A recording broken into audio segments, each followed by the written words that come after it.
Ed eccoci qua, cari amici, Renato, qua si conclude un po' il Marvin Tour, eh? Pazzesco, siamo qua sporchi luridi, però siamo qua. Aspetta un attimo, guarda un po' Renato, che a questo punto facciamo un piccolo servizio, guardate qua, vi voglio regalare ancora, eccolo qua, qualche immagine qua del vecchio Pullman Fiat 306 Renato. Stupendo, amici, splendido. Anni 60. Guardate qua in che vegetazione, guardate qua. Guardate le porte. Poi guardate qua come l'abbiamo visto, eh? Che vegetazione, eccola qua, guardate, splendido, eh? E poi niente, da questo vecchio Pullman Fiat 306, come vedete, noi avanziamo un po' lentamente. È un bellissimo regalo, Marvin, Vedo sì, eccolo qua, Fiat 306 sullo sfondo ormai. E poi Luna ti sta chiamando perché eccolo è un bellissimo qua. regalo, guarda. Ragazzi, attenzione, c'è un filo di ferro, se mi dai una mano qua Renato, ecco a uscire, qua bisogna scavalcare. Eccolo qua. Il bello della diretta, è la diretta. Eccolo qua, ragazzi, eccolo qua. Guarda, guarda, fantastico, guarda, guarda. Guarda qua, una mini club, man, purtroppo i vandali sono arrivati anche qua. Anche se siamo in condizioni disperate, anche qua i vandali sono arrivati, Purtroppo, esatto, è un peccato perché qua l'ambiente era anche chiuso, però i vandali hanno fiutato la preda e insomma, guardate qua, l'ignoranza di divertirsi così.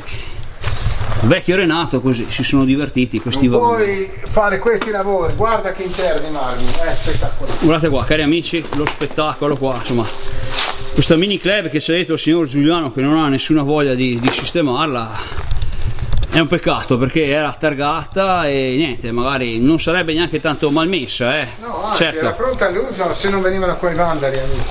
Esatto, basterebbe un po' ripulirla qua dagli atti di vandalismo. Come vedete hanno riverniciato di rosso il volante, hanno sciacallato un po' e niente, complimenti a questi vandali che niente, la testa non li funziona. Ragazzi, guardate, Possiamo fare questi lavori, hanno vandalizzato anche tutta la parte destra, non possiamo, amici, rovinare uno spettacolo del genere. ed eccoci qua, cari amici, guardate qua, la mia Luna qua che aspetta.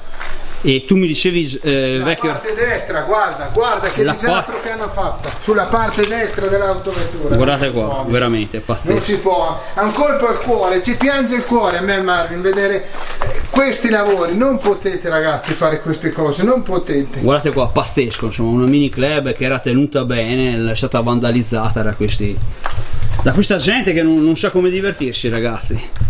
Niente, vecchio Renato. Queste qua sono le macchine che hanno fatto la storia, che hanno fatto il tempo, non potete venire qua e fare questi lavori, amici. Brava Luna, stai seduta? Seduta? Luna, eccola qua. Oggi Luna si è fatto un bel Marvin Tour, vecchio Renato. Niente, ragazzi, qua il Marvin vi saluta. Abbiamo fatto tutto, vecchio Renato. Sì, abbiamo raccolto anche questa testimonianza, questo piccolo tesoro che chissà un domani forse qualcuno recupererà perché è ancora in buone condizioni, sperando che i vandali ancora non vengano qua. Esatto. Ragazzi, con questo il Marvin vi saluta e vi saluta e anche Luna vi saluta e vi dà appuntamento ad un prossimo report. Ringraziandoci sempre del vostro pubblico, il nostro pubblico. È qualcosa, ragazzi, ciao a tutti, spettacolo per voi, grazie di seguirci sempre, amici, ciao a tutti, sempre nel vero mondo del vintage. Ciao Amici.